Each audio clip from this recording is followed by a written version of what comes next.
유행을 그 패션이 유행이라고 얘기를 했고, 여러분들도 지금 디자인을 하면 어떠한 유행하는 디자인을 하게 되는 거야. 그러니까 지금까지 없었던 것 아니면 잊혀진 것들을 갖고 와서 그거를 새로운 감각으로 새로운 감정을 불러일으킬 수 있는 어떤 형태를 만드는 게 디자이너의 한목적성인 거지. 그러니까 목적인 거야. 디자이너가 해야 될. 근데 그 변하는 유행을 만들기 변하는 유행이 생기는 이유는 지루함 때문이라고 내가 얘기해 줬거든. 지루함. 지금 있는 것에 반하여. 아까도 포스트 모더니즘에 반하여. 그러니까 지금 있는 것에 지루함인데, 현재 그 현대 사회는 지루할 틈이 없지. 그러니까 여러분들은 지루하면 핸드폰을 보지. 그러니까 지루할 틈이 없는 거야. 그 지루함을 모바일로 계속 채우고 있는데, 그 모바일에서 보여주는 영상이 내가 선택한 게 아니야. 자동으로 계속 뜨잖아. 그러니까 내가 선택해서 선택한 정보가 아니고 그냥 무작위로 들어오는 걸로 나의 지루함이 채워지고 있는 거지. 지루함이 채워지고 있는 건데, 그 지루함이 채워질 뿐이지 해결되는 건 아니잖아.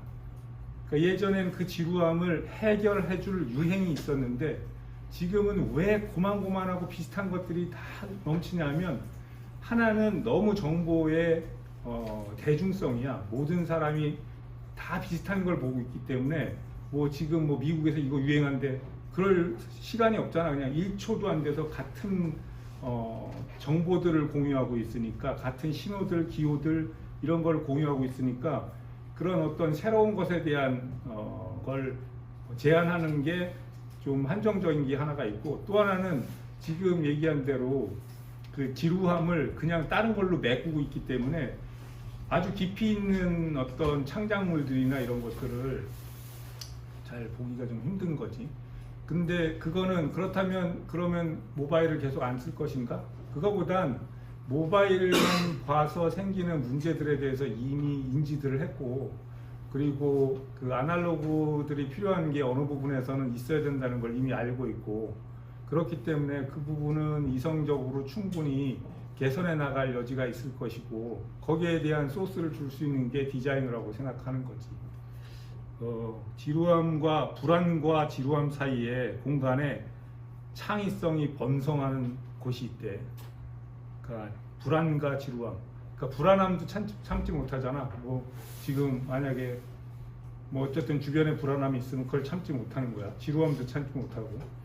그러니까 불안과 지루함 사이의 공간에 창의성이 번성한다는 거야. 그러면 디자인을 하기 위해서는 지루함을 느껴야 되는 거지. 지루함을. 그러니까 지루해도 핸드폰을 들지 말고 멍하니 있어 보면 온갖 상상력이 동원되는 거야. 불안하더라도 그걸 해결하려고 뭐 주변이 막 어지러져 있어 불안에 막 치우고 그러지 말고 그냥 내버려 둬 보면, 그러면 그것도 또한 창의력이나 상상력이 동원될 수 있거든. 그러니까 그런 것들을 여러분들이 원래 다 할 줄 알아. 그러니까 그 300만 년 전에 있었던 영장류하고 지금하고 별 차이 없잖아. 별 차이가 없어.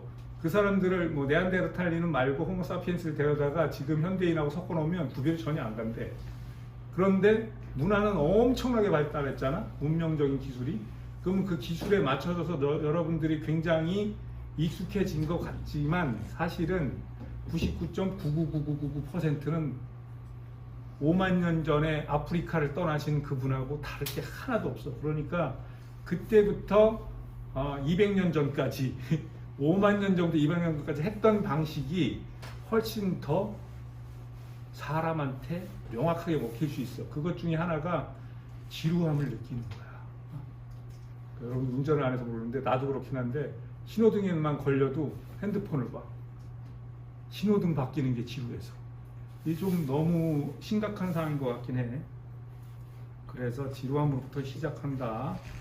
질려야지 돼. 질려야지. 이 얘기는 또 식상하거나 질려야지 새로운 걸 찾는다 이랬는데, 그러니까 만약에 내가 지금 기분이 우울해. 물론 우울증이나 병증으로 판단 냈을 정도로 상황이 악화되면 약물 치료나 기타 치료를 받아야 되는 게 맞는데 그게 아니고 그냥 기분이 나빠. 그런데 그걸 억지로 기분을 전환하겠다고 뭐야 그 두바이 뭐 이런 거 먹고 술 먹어서 헬렐레 하고 있고 그러면 그게 나아지는 게 아니야.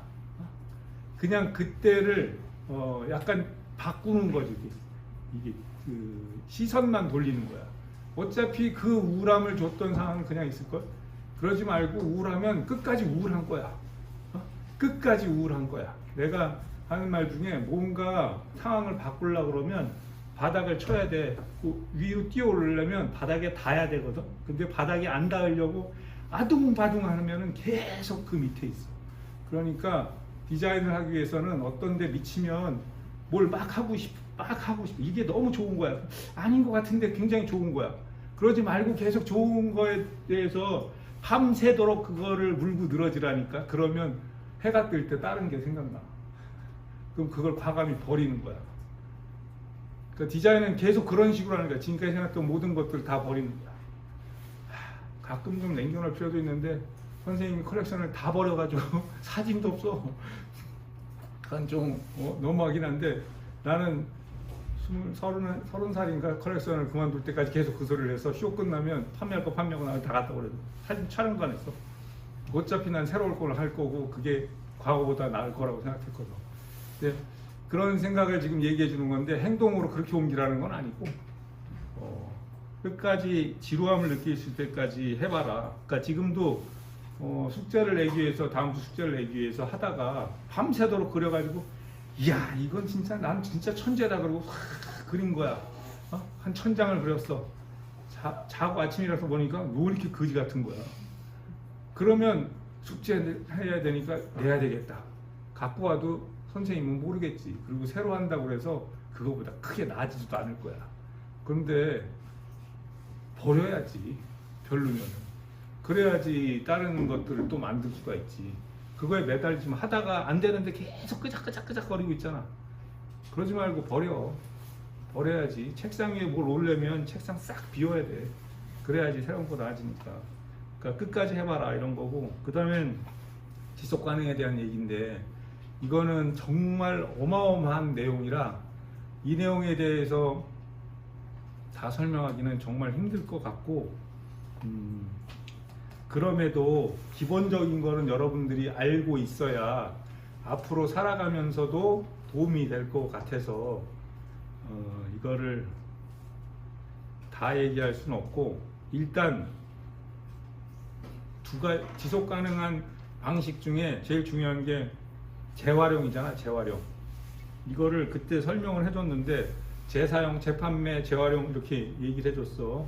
그러니까 무조건 제일 오래 쓰는 게 제일 좋다고 그랬고 근데 그런 제일 오래 쓰고 이런 거보다 디자이너가 해야 될 거는 아까처럼 소재를 개발하지 않는다면 그러면은 업사이클링 밖에 남은 게 없는 거야. 업사이클링 밖에. 그러면 그거는 디자인을 하는 방식에 대한 얘기를 한 거잖아. 근데 지속 가능한 디자이너, 그러니까 친환경적인 이 말도 별로 적당한 말은 아니고 인간적인 디자이너, 진짜 디자이너를 하려면 결국엔 이 부분에 대해서 생각을 해봐야 돼. 물론 아닌 것들도 있는 생각의 방향에서는 좀 다를 수도 있는데 그게 무슨 소리냐 하면 지금 트럼프가 이란에 데다가 막 폭격하고 옛날에 걸프전 사태 내고 이런 거는 다 뭐 때문이니? 석유 때문이잖아. 석유 때문이지. 1차 세계대전까지는 1930년인가 그때까지는 석유로 하는 게 별로 없었어. 기켜봐야 뭐 등불이나 떼고 했지. 근데 석유로 그 온도별로 분해해가지고 폴리에스테로 플라스틱도 만들고 뭐 이것도 만들고 다 걸러내면 마지막으로는 아스팔트로 도로 포장도 하고 그러잖아. 현재 여러분들이 앉아있는 여기에서 석유로 만든 거 말고 다른 걸 찾아내기가 거의 힘들어. 바닥부터 이거 다 싹 석유야. 그런데 석유를 꺼내가지고 옛날에 선생님이 어렸을 때는 석유가 30-40년은 끝난다고 그랬어. 근데 지금도 40-50년 팔 게 있대. 뭐냐면 매장량이 바뀌진 않았을 거 아니야. 근데 그거를 계속 가공하는 기술이 발전하고 있는 거야. 이 상태로라면 석유가 왜 생기는지에 대해서 좀 명확치가 않은데 굉장히 오랫동안 석유를 캐내서 쓸 수 있을 것 같아. 그리고 인류 문명을 만드는 것 중에 99%가 다 석유 때문이거든 지금. 그러니까 석유 자체를 쓰지 말자라는 얘기를 할 수는 없는 거야. 트럼프가 전화를 치는 거 뭐겠어? 석유 때문이라니까. 석유? 돈 때문이거든. 돈. 석유를 안 쓰는 시대로 가겠다. 뭐 극단적으로 그런 환경 운동을 할 수도 있겠지. 그런 사람들을 뭐라고 볼 수는 없는데, 그렇다고 해서 석유 안 쓰는 세상을 할 수는 없어. 지금 합성선을 만드는 석유도 결국엔 연료로서 쓸 석유를 빼내고 나머지 나프타를 가지고 만드는 것 중에 일부거든. 그러니까 어차피 연료를 쓸 거면 어차피 나프타가 나오는 거야. 그런데 물론 자동차를 전기로 많이 바꿨잖아. 그러니까 전기를 재생에너지를 쓰면 석유의 소모가 확 줄어드는 거지. 그러면 그만큼 줄이려면 생필품도 석유로 만드는 걸 줄여야 되겠지. 이런 식으로 전체적으로 줄여서 석유의 사용을 줄이자가 목적이 아니고 탄소 배출량을 줄여서 기후변화를 천천히 하게 하자가 목적이야. 그래서 결과적으로 어떻게 돼? 사람이 좀 더 오래 살자, 멸종하지 않게. 그러니까 사람을 위한 거야, 사람을 위한 거. 그러니까 사람을 위한 디자인을 해야 되니까 이 부분은 디자이너로서 모르면 안 되는 거지. 그래서 디자인으로 할 때 제일 먼저 되는 게 소재잖아. 다 플라스틱이거든. 다 싸그리 다 플라스틱이야. 지금 하고 있는 거는 이불도 플라스틱이고 다 플라스틱인데, 이 플라스틱을 재활용하는 방식이 두 개가 있다고 들었을 거야. 하나는 화학적 재활용, 하나는 물리적 재활용인데, 화학적 재활용은 해중합이라는 건데, 해중합은 여기 보시면 나프타로 만드는 게 해체해가지고 합쳐서 만든 건데, 얘를 다시 중합을 한 건데, 얘 중합을 해체한다 이런 뜻이야. 그러니까 원료로 다시 되돌리는 거야. 그런데 해중합을 하기 위해서는, 그러니까 폐섬유 부분자를 화학적으로 분해한 원료 물질인 모노머나 단량체로 바꾸는 상태로 되돌리는 게 해중합인데, 그게 화학적 재활용이거든. 현재는 안 돼. 그러니까 가능은 한데 해중합으로 돌리기 위해서 사용되는 에너지가 너무 크기 때문에 해중합을 지금 하지 못하고, 한국에서 무슨 케미컬 이러는 데 있잖아. 석유화학으로 연구한다는데 중요 핵심 부서들이 다 저 해중합 연구하고 있는 거야. 다 돌릴 수 있으면 석유를 덜 캐내도 되잖아. 그러니까 그 방법을 계속 쓰려고 그러는 건데, 그게 화학적 재활용이고, 물리적 재활용은 뭐냐면 아주 심플해. 물리적 재활용은 폴리에스테로 되어 있는 걸 잘게 쪼개가지고 물에다가 띄워. 그래서 제일 위에 뜬 거 버리고, 그 다음에 뜬 거 이렇게 걸러내가지고 다시 폴리머로 만드는 거야. 그러니까 이렇게 실 빼기 직전에 이 연료로 그 쪼가리로 만드는 거예요.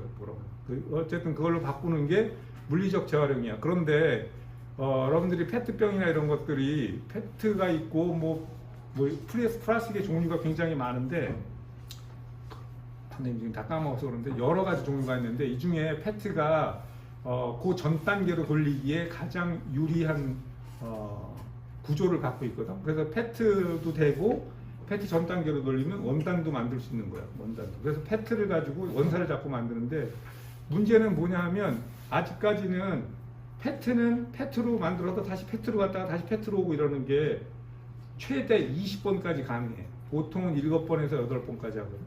그런데 페트로 원사를 만들면 이 원사로 다시 원사를 만드는 거는 지금 가능한 게 2%가 안 돼. 그러니까 어차피 같은 화학 재료를 쓸 거면 페트병으로 페트병을 만들어야 되는 거야. 그러니까 가장 재활용이 잘 되는 물질 중에 하나가 종이거든. 종이 갖다가 90몇 %인가 다시 종이로 다시 재활용. 물로 적셔가지고 쫙 분해해서 다시 만들면 다 종이가 되는 거야. 그래서 여러분들이 쓰는 그 택배 박스는 다 재활용된 거야. 그러니까 그런 식의 재활용을 그 다음에 할 수 있는 게 페트병인데, 그걸로 원단을 만들면 재활용이 안 돼. 그럼 페트병을 만들려면 또 나프타를 끌어다가 써야 되는 거야. 그러니까 이런 문제가 생긴다는 것 정도는 알고 있어야 된다는 거야. 그러면 지금 하고 싶은 건 뭐냐면 5 to 5 그래가지고 지금 뭐 파타고니아도 그렇고 또 어디 여러 군데 패션 회사들에서 연구를 하고 있는 원단을 다시 원단으로 바꾸는 거야. 물리적 재활용 방법인데, 이걸 하는 방법은 생각보다 굉장히 쉬워. 뭐냐면 그러니까 그 원단을 잘게 다 쪼갠 다음에 그거를 솜틀집이라고 혹시 들어봤어? 그러니까 못이 막 박혀 있는 커다란 그 둥그런 원 같은 게 있어. 거기 넣고 딜딜딜딜 돌리는 거야. 옛날에는 이불을 풀어가지고 솜을 돌리면 솜이 이렇게 커졌어. 푹신푹신해지거든. 그 솜틀집들이 전부 다 지금 물리적 재활용에 동원되고 있어, 한국에서. 그 솜틀집을 돌려서 그거를 다 얼게 다시 이렇게 찢어 놓으면 개로 다시 실을 만들고 원사할 수 있는데, 문제는 이건 무슨 수를 써더라도 처음에 만들었던 그 퀄리티로 못 만들어. 아직까지 기술이. 그러니까 처음에 만든 것보다 점점 안 좋아지는 거야. 더 웃긴 건 옷을 오래 입으면 그러면 미세 플라스틱이 나오잖아. 그러니까 미세 플라스틱이 이게 어떻게 나오냐면, 여러분들이 수건을 빨아서 말렸잖아. 그걸 공기에다 탁 털면 미세 플라스틱이 팍 퍼지는 거야. 그게 몸에 다 들어가는 거야. 미세 플라스틱은 어쩔 수 없이 계속 나와. 바다에 계속 들어가고, 미세 플라스틱을 걸을 수 있는 거는 이제 세탁기나 이런 걸로 걸을 수 있는 거를 프랑스 쪽에, 그 유럽 쪽에서는 그 단계가 있어가지고 그런 세탁기만 팔아야 된다 막 이런 것까지 나왔는데도 불구하고, 미세 플라스틱이 걸러지는 거에 대해서는 아직도 연구 중, 패션 막 굉장히 그런 거 많이 떨어져. 그런데 그 미세 플라스틱이 어디서 떨어졌겠어? 섬유의 끝에서 떨어진 거라서 옷을 오래 입으면 아까 얘기한 것처럼 섬유가 다시 섬유가 되는 과정이 더 힘들어져. 웃기잖아? 옷을 오래 입으면 재활용이 안 되는 거야. 그러니까 이걸 어떻게 해야 될지가 아직도 답이 없는 거야. 그러니까 이 문제에 대한 해결은 계속 생각해 봐야 되겠지만, 그래도 디자이너로서 할 수 있는 건 그래도 재활용이 가능한 방법으로 그게 에코 디자인이라는 건데, 재활용이 가능한 방법으로 디자인을 하고, 그러니까 물질이 많이 안 섞이면 돼. 솜털집에서 하려면 같은 소재로 모아가지고 해야 되거든. 그러니까 그러면 여러 가지가 섞여 있는 소재를 하면 더 어려워지는 거야. 여러 가지 그런 문제들이 있어. 그게 지금 재활용 소재에 대한 얘기인 거고, 그 해중압에 대한 얘기인 거고, 그건 한도 끝도 없으니까 말고, 그 다음에 디자이너로서 할 수 있는 지속 가능한 방법 중에 하나는 리사이클링이라고, 업사이클링이라고 그런 것처럼 기존에 있었던 걸 가지고 디자인에 쓸 수 있는 거를 사용하는 건데, 이거는 사실 말이 그렇지 깨끗하게 잘 세탁해가지고 입는 것까지는 그럴 수 있다고 쳐. 근데 그걸 뜯어가지고 새로 디자인한 거를 몇 개나 만들겠어. 그러면 그거를 입을 수 있는 사람은 한정적이고 가격은 올라갈 것이고, 그러니까 그게 상업적이 될 가능성은 사실 굉장히 희박한 거야. 그러니까 그런 업사이클링을 하고 있는 리코드 같은 데서 업사이클링 해가지고 상도 많이 받고 그랬지만, 사실은 장사도 안 되고 처리가 힘들고, 그거를 한번 업사이클링 하면 그 다음에 안 팔린 건 더 이상 어떻게 할 수도 없고, 그 다음에 그걸 업사이클링 하기 위해서 뜯어발긴 나머지 것들이 쓰레기로 계속 나오고, 이런 심각한 문제들이 있어.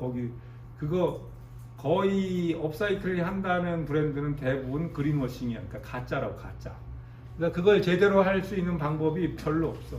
그러니까 그 업사이클링 하는 것보다는 오래 쓸 수 있게 하는 거야. 견고하게 만들고, 그 다음에 스타일이 명확해서, 그러니까 브랜드가 이건 무슨 브랜드고 이거 할머니가 입던 건데 되게 괜찮아서 같이 입을 수 있게 한다든지, 계속 그 코디네이션 스타일링을 해서 새롭게 만들 수 있게 한다든지 하는 좀 더 명확한 브랜드를 만드는 게 진짜 오래 쓸 수 있는 거라고 나는 생각해. 계속. 그러니까 재판매를 계속 할 수 있는 거지. 그래서 계속 어디 떨어지면 좀 꼬매고, 그러니까 지금 프랑스에서는 수선 서비스 돈 줘. 수선 하러 가져가면 나라에서 돈을 줘가지고 한 10,000원어치는 거저 수선을 해줘. 그러니까 계속 수선을 해서 계속 쓸 수 있게 하는 그런 방식을 택하는 게 가장 좋지 않을까. 그러면 디자이너로서 할 일은 일단 재활용이나 재활용하는 소재들을 쓰긴 쓰는데, 디자인할 때 이 디자인들이 그냥 한번 쓰고 말 디자인인지 계속 오랫동안 쓸 수 있는 디자인을 할 수 있을 것인지에 대한 생각을 좀 해봐야 된다, 이런 거고,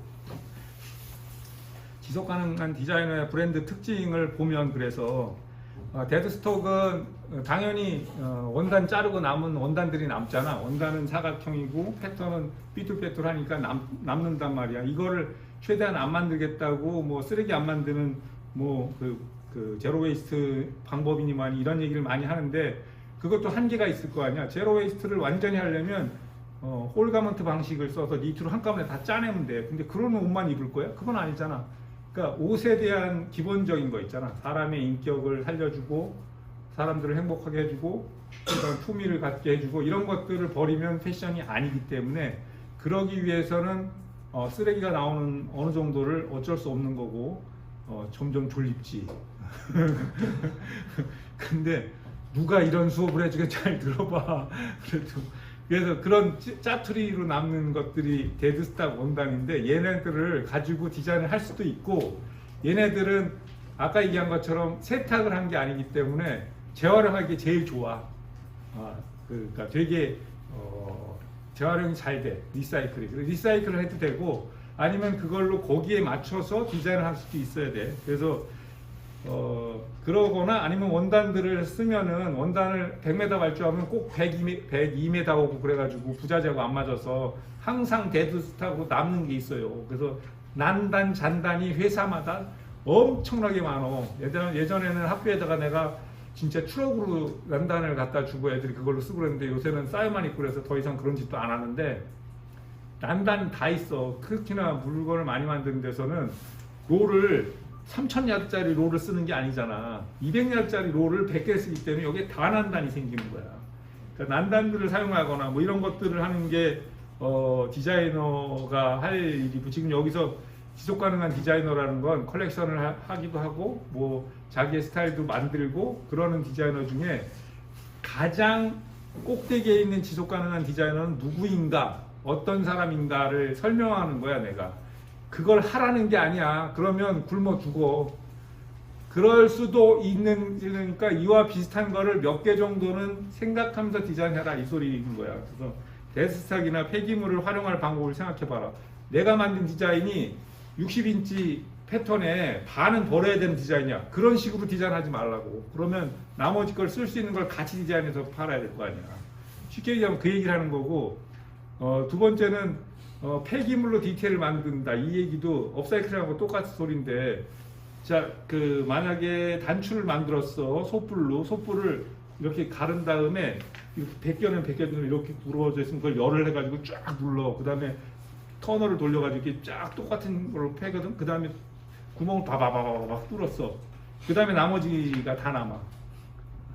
그러니까 그런 뭘 만들든지 다 폐기물이나 아니면은 그거하고 안 맞아서 버린 거나 지금 내 친한 친구면서 지속가능 활동하는 분이 경찰복을 지금 몇만 장을 받아놨는데 이거 재활용할 데 없을까 계속 그러고 있는데 할 데가 지금 없어서 좀 곤란하긴 한데 뭐 그런 식의 어디 경찰복이 그랬어. 새로 경찰복 바뀌었거든. 그러면 싹 폐기물 들어오는 거야. 그거 치워서 바꿔야 되잖아. 뭐 이런 것들을 쓸 수 있는 걸 좀 생각을 해본다.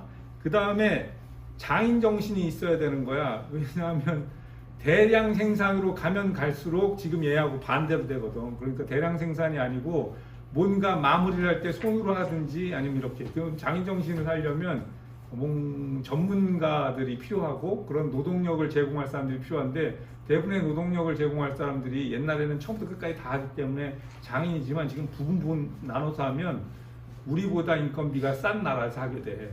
그 사람들이 계속 가난해야지 그 물건을 만들 수 있잖아. 그럼 가난하게 만들 거야? 그럼 안 되지. 그렇지만 충분한 노동력을 주고 같이 일할 수 있는 방법은 생각을 해봐야지. 그러니까 잘 살게 됐어. 여러분들이 뭐 어려운 일을 꼭 해야 된다. 그렇지만 뭘 시키려면 내가 할 줄 알아야 시켜. 그러니까 기본적으로 할 줄 알아야 되겠지만 같이 할 수 있는 것들을 뭔가 소외된 사람들 뭐 이런 사람들하고 같이 할 수 있을 생각을 해봐야 되는 거야. 그 소외계층하고 같이 해야 된다. 협업해야 된다. 이런 얘기를 하는 거고 그 다음에 그렇게 해서 만들어진 거에 대해서 돌려줄 생각을 해야 돼. 기부해야 돼. 기부라는 걸 하지 않으면 아니면 기부 아니면은 봉사활동 자체를 직접 뛰어든다든지 이런 것들을 하는 게 지속가능한 디자이너일 수도 있고 더 미래적인 패션은 누구에게 한정적으로 할 수 있는 디자인이 아니고 남자, 여자, 어린아이 뭐 아까 내가 처음 보여준 그 비디오에 있던 것처럼 장애인조차도 그런 사람들조차도 같이 즐길 수 있는 그런 옷을 만들어야 되는 게 지속가능한 디자이너고 지금 그 베선이라는 디자이너 사진인데 그 베서니 윌리엄스인데 저 사람 저 뒤에다 전시해 놓은 것도 이제 어떤 그런 봉사활동을 위한 전시해 놓은 이걸 전시해 놓고 여기서 돈 이 전시로 모금을 하고 이 전시된 옷을 갖고 와서 그걸로 컬렉션을 해가지고 컬렉션을 하고 그 옷을 팔아서 다시 기부를 하고 그런 일을 하는 얘는 디자이너가 아니고 환경운동가 같은데 그런 식으로 하시다가 아파가지고 쓰러지셨어요. 그러고는 얼마 전부터 다시 활동한다고 그러던데 그냥 나는 내가 친하게 하는 사람은 아니고 지속 가능한 디자이너를 쭉 보다 보니까 와 얘는 진짜 내가 지금 얘기한 걸 다 하는 거야. 그러니까 그렇게 하면 아프구나. 그래서 그러면 안 될 것 같고 여기 전시도 영국에 무슨 어디 가봤던 데인데 거기에 이렇게 그 전시를 쭉 해놓고 그걸 가지고 컬렉션도 하고 그러나 봐. 근데 한국에서는 진짜로 저렇게 하는 사람이 이틀 전에 지속가능한 브랜드 심사를 했거든. 또 한국에서 지속가능한 한다는 사람 다 들어와가지고 거기 지원사업 심사를 했는데 솔직히 너희 선택이지만 90%가 다 가짜야. 할 말이 없는 거야. 그래도 하겠다 그러니까 뽑아야지. 돈도 지금 뭐 거의 10억 가까이 잡혀 있으니까. 그러니까 나라에서 돈을 막 수천만 원씩 주면서 지속가능한 브랜드 하라고 그러는데 그 돈만 받으면 되니까 흉내만 내고 있는 거야. 그러니까 너무 별로인 거지. 선생님 입장에서는 기분이 안 좋겠지.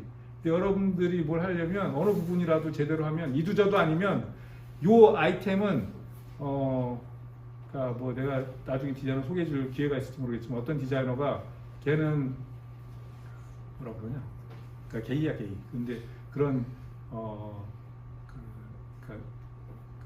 성별에 대한 문제가 있는 사람들을 도와주고 싶어서 그런 티셔츠를 만들어가지고 팔았어. 그리고 그 수익금 전부 다 기부해버렸어. 단체에다가. 그러니까 어떤 내가 할 수 있는 일을 이용해서 가끔 가다가 뭐 아무리 내가 굶어도 이거는 내가 여기서 번 돈으로는 다 그러니까 거기를 도와주겠다 이런 식으로 생각을 해봐도 되겠지. 근데 그것도 너무 힘든 게 내가 무슨 동물 보호단체하고 한번 해봤거든. 100만 원이 안 모여. 그래서 어쨌든 뭐 돈을 보태서 주긴 했는데 좀 그런 게 정말 한국에서는 어려운 것 같아. 그러니까 그런 의지들이 있는 사람들을 찾기가 정말 어려운 것 같아. 그게 지속 가는 거고. 왕관을 쓸 이유가 없어졌으니 진짜를 만들어야 되겠지. 브랜드의 가치는 이 사람은 샤넬이지. 세인트 제임스라는 티셔츠 회사 얘기를 써놓은 거고 제일 오른쪽에 있는 이 사람은 장폴 골티에고 이 스트라이프 세인트 제임스 이 옷도 세인트 제임스 옷이고 스트라이프를 무지하게 좋아하는 거야. 그래서 옆에 이 그 장폴 골티에 장폴 골티에의 디자이너로 걔가 갔잖아. 그래서 장폴 골티에의 아트 디렉터로 가면서 장폴 골티에가 좋아하는 것들, 장폴 골티에가 지금까지 했던 것들을 갖고 와서 지금 지속 가능 얘기하는 거 아니야. 그러니까 브랜드 스토리에 대한 얘기를 하려고 해준 거야. 그거를 다시 현대화 시켜가지고 디자인을 한 거야. 그 중에 브랜드 히스토리는 브랜드라는 게 있기 전에는 디자이너였잖아. 그러니까 디자이너 히스토리인 거야. 그럼 디자이너 히스토리가 어떻게 얘는 뭐냐면 장폴 골티에가 제오원서라는 그 영화에 밀라 요요비치가 입고 있는 이 옷을 제오원서 자체의 옷을 전부 다 장폴 골티에가 만들었는데 거기에 밀라 요요비치가 입고 있는 거를 따라서 이렇게 만든 거야. 제가 누구냐? 그 장폴 골티에 지금 그 아트 디렉터 하는 친구가. 그리고 얘는 인터스텔라에 나온 옷인데 얘 옷이 딸이 입고 있는 거고 아빠가 입고 있는 거지. 저 옷이 카라트야. 현재 한국에서 카라트를 팔고 있는데 내가 보기에는 한국에서 디자인을 한 것 같은 거야. 저게 카라트도 저런 식의 작업복들을 하는 브랜드들은 다 대부분 군복을 만들던 데거든. 그래서 그 옷의 형태가 이렇게 가볍지가 않아. 그리고 그거를 굉장히 유지를 하고 있었는데 한국에 들어오면서부터 너무 소프트해지고 뭐 그런 경향이 좀 있어. 꼭 닥터 마틴 신발 이상해진 것처럼. 그래서 저게 맞나 싶은데 지금 나도 비슷하게 입고 있잖아. 여기 골덴에 입고 있고 이 옷에 바버가 물론 이런 옷을 더 많이 만들긴 했는데 저렇게 만든 이유가 여기 좀 따뜻하게 하고 뭐 이런 여러 가지 이유들이 있어요. 주머니가 뭐가 있고. 그래서 그런 것들을 만들어 놓은 누가 저거의 오리지널을 갖고 있냐 이런 게 브랜드 스토리가 되는 거지. 이거는 아까는 디자이너의 브랜드 스토리를 얘기한 거고 지금은 브랜드의 브랜드 스토리를 얘기한 거야. 어떤 특정 아이템을 갖고 있을 수 있고 그 브랜드가 왜 이 브랜드를 이걸 했는지 왜 이 로고를 쓰고 있는지 카라트 로고에 대한 것도 있거든. 그러니까 그런 것들을 한국에서도 만들어 놓으면 좋을 텐데 한국에서는 너무 그 선생님 세대의 사람들이 사업을 해가지고 자꾸 말장난만 해. 배민 뭐 이런 거, 배달의 민족. 야, 이거 좀 그렇지 않냐? 무신사, 무진장 신발 싸게 파는데 다 그런 식의 줄임말을 쓰니까 뭔가 이렇게 애매하긴 한 것 같으니까 여러분들이 할 때는 좀 괜찮은 브랜드 컨셉을 잡으면 좋지 않을까 하는 거고, 얘는 앞으로의 옷을 판매하면서의 소비자에 대한 이해도는 지금까지는 소비를 하는 사람이잖아. 소비. 그러니까 소비가 뭐야? 먹어서 써서 없애버리는 게 소비잖아. 그러지 않고 소유하는 사람으로 바꿀 필요가 있다는 거야. 그 뭐냐면 내가 소유했다가 쓴 만큼만 빼고 나머지 돈 받고 또 저 사람이 소유할 수 있게 해주고 소유할 수 해주고 소유자를 찾는 거야. 소유자. 그러다 보니까 소비자가 아니니까, 소비자인 경우에는 내가 혼자 쓰고 있으면 한 1년 입었으니까 지겨워 그럼 버리겠지만, 소유자일 경우에는 이걸 더 잘 쓸 사람들은 누가 있을까 이렇게 돌려 쓸 수가 있어. 그것도 한국에서도 지금 당근이 그런 역할을 하고 있는 거잖아. 되게 좋은 역할을 하는 거야. 당근이 지금 배송도 된다니까.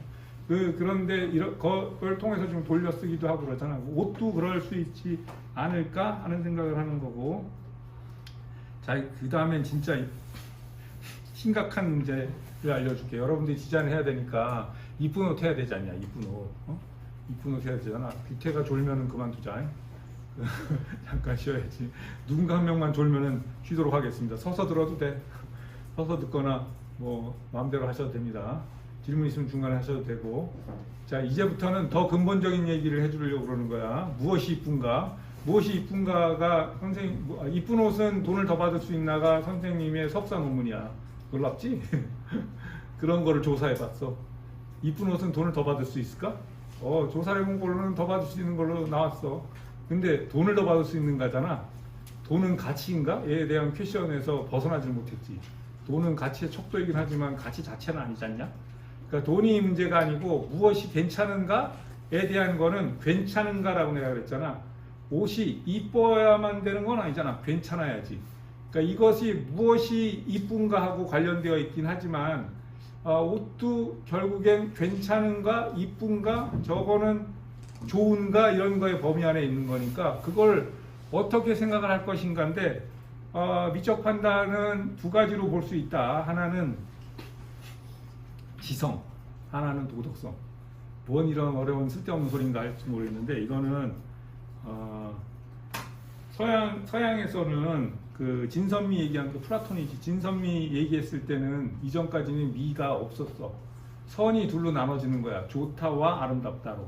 그랬을 때 아름답다의 대상은 뭐냐면 원래 아름다운 거야. 있을 때부터 대상으로서의 아름다움이었거든. 그리고 그 아름다움은 신의 의도대로 된 거야. 신의 의도대로 된 게 선하거든. 그래서 아름답다는 거야. 그러니까 선한 게 아름다운 거야. 신의 의도대로 된 게. 그 시절은 갔어 지금은. 그렇지만 남아있는 거는 두 가지가 있는 거야. 하나는 지성적으로 아름다운 거. 이게 쉽게 얘기하면 실용성 이렇게 생각하면 돼. 야, 얘 진짜 딱이다 이런 생각이 하는 거야. 진짜 잘 만들었다 이거. 이 옷은 너무 편하다. 당연히 아름다운 거야. 하나는 도덕적인 선함이라고 그랬는데 이거는 그러니까 그 감정적으로 저 사람 진짜 괜찮아 보인다. 저 옷을 입어서. 그런 시각적으로 괜찮은 것들 뭐 이런 것들을 생각해도 돼. 미적 판단에 지성과 도덕성이 있다는 거는 그냥 우리 쪽의 입장에서는 내가 아까 얘기한 그 문화를 이루기 위해서는 딱 떨어지는 건 아닌데 하나는 기술적인 진보고 하나는 감정적인 진보라고 그랬잖아. 이 두 가지 중에 두 가지를 다 갖고 있어야 된다는 건데 그 패션이 감정적인 것만 얘기하는 건 아니겠지. 당연히 기술적으로도 좋아야 되는데 보기에도 괜찮아야 되는 거지. 쓰기도 좋고 보기에도 괜찮으면 되는 거야. 그 두 가지가 다 아름다움을 갖고 있는 거고, 동양에서의 아름다움은 아름다움을 밑자를 내가 크게 써놨는데 이게 커다란 양이란 뜻이야. 커다란 양이란 뜻이야. 큰 양을 어디다 쓰게 제사 지낼 때 쓰는 거지. 그럼 우리나라는 중국도 그렇고 여기 중국 학생 없잖아. 중국 학생도 잘 모르던데 중국 학생이 한족이라고 그러는 거는 황하고 양쯔강 그 사이에 있었던 거기 민족이잖아. 그 사람들은 거기 정주민들이야. 그러니까 농사 짓던 사람들, 컬처라는 게 농사를 짓는 이런 뜻이라고 그랬고, 그럼 그 농사 짓는 사람들이 양하고 무슨 상관이 있겠어? 아, 사실은 말이야, 중국이 항상 정주민들이 있던 게 아니고 유목민하고 계속 바뀌었어요. 이렇게. 한참 밑에 내려가 있을 때는 거기는 저쪽 홍콩 위쪽 이런 데는 되게 낙후되어 있었어. 그러니까 계속 움직이던 유목민들, 뭐 훈족이니 뭐 이런 훈족 전에 누구냐? 어쨌든 한 기원전 스키타이는 기원전 1000년부터 이쪽 오른쪽에는 흉노는 기원전 400년부터 유목민들이 사실은 중앙아시아를 지배하고 있었던 거야. 그래서 이 한자만 봐도 그럼 유목민들은 뭘 키워? 양. 그래서 하늘에 제사 지낼 때 제일 좋은 양을 가지고 제사 지내는 거야. 그래서 아름다울 밑자야 좋다고. 그러니까 유목민들의 영향이 한자 문화권에 내가 보기엔 반 이상인 것 같고, 그리고 그것들을 가지고 우리나라까지 온 거지. 자, 그런 것들이고, 그 다음에 문제는 이제 아름다움에 대한 얘기를 대충 해준 거고, 너무 깊이 있게 할 수는 없으니까 그 정도만 하고, 물어보면 내가 더 가르쳐 줄게. 그 다음에는 디자인을 하고 있으니까 새로운 걸 해야 되잖아. 새로운 걸 해야지. 새롭다가 뭘까? 새로운 거는 뭘까? 새로운 것은. 그러니까 새로운 거는 지금까지 익숙하게 알던 알을 깨는 것들이야. 그러니까 내가 지금 이게 청강실이라는 르네 마그리트 그림인데, 뭐 여러 개 이제 디자이너들이 많이 쓰는 화가들 있잖아. 뭐 알렉산더 맥킨도 막 치마에다 그려놨던 막 새가 막 사라지고 이런 그 엣징을 하는 그 화가하고 그 사람 파나가지 몇 명들의 디자이너가 있는데, 르네 마그리트는 맨날 나와. 근데 그 르네 마그리트가 왜 맨날 나오냐 하면 세상을 다른 시각으로 볼 수 있게 해주는 그 작가여서 그런 것 같아. 이것도 청강실이라는 청강실이 이런 건가 봐. 강의실이라는 뜻인가 봐. 그러니까 이 강의실만한 사과를 그려놓은 거야. 그러니까 사과는 요만한데 이만한 거야. 그러니까 새로운 거지. 지금 내가 얘기한 게 되게 별 얘기 아닌 것 같은데, 여러분들이 가만히 봐봐. 새로운 디자인을 하는 것들 중에 하나는 크기의 변화로 대부분 다 했어. 그러니까 작은 걸 이만하게 한다든지, 그 다음에 아주 마이크로한 거를 크게 확대해가지고 보게 할 수 있다든지, 아니면 하다못해 자켓 어깨를 키우는 걸로 그냥. 그러니까 크기에 대한 거에 일반화된 거를 바꿈으로 해서 새로워지게 만들 수 있는 거야. 그런 것들이 새로운 거고, 또 다른 새로운 거는 예측 오류야. 예측 오류. 그러니까 내가 지금 그냥 막 써놓은 건데, 옛날 옛적에 아주 멀리 떨어진 산 너머에 마법의 왕국에 아름다운 공주가 살았는데 피 흘리고 죽었다. 그러면 아름다운 공주가 왕자를 만날 줄 알았더니 피 흘리고 죽었다는 거야. 그러면 이 예측한 거하고 제대로 안 가잖아. 예측 오류가 생기는 거야. 그러면 사람들은 이 오류를 뭔가로 채우려고 막 그런대. 그러면서 이거는 새로운 정보니까 이걸 받아들여야 되나, 아니면 어떻게 해석을 해야 되나, 그러면서 낯설어지는 거야. 낯설게 만들기, 이런 것도 있어.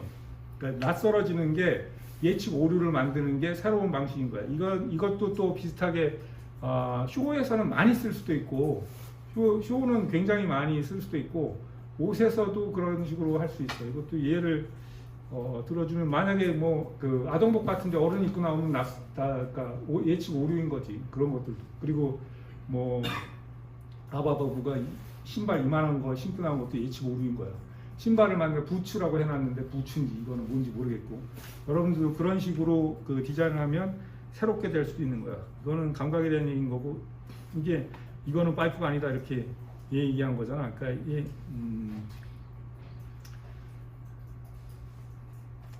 이거는 뭐 복잡한 얘기니까, 뭐 최고의 디자인은 괜찮다고 생각하면 최고의 디자인인 거야.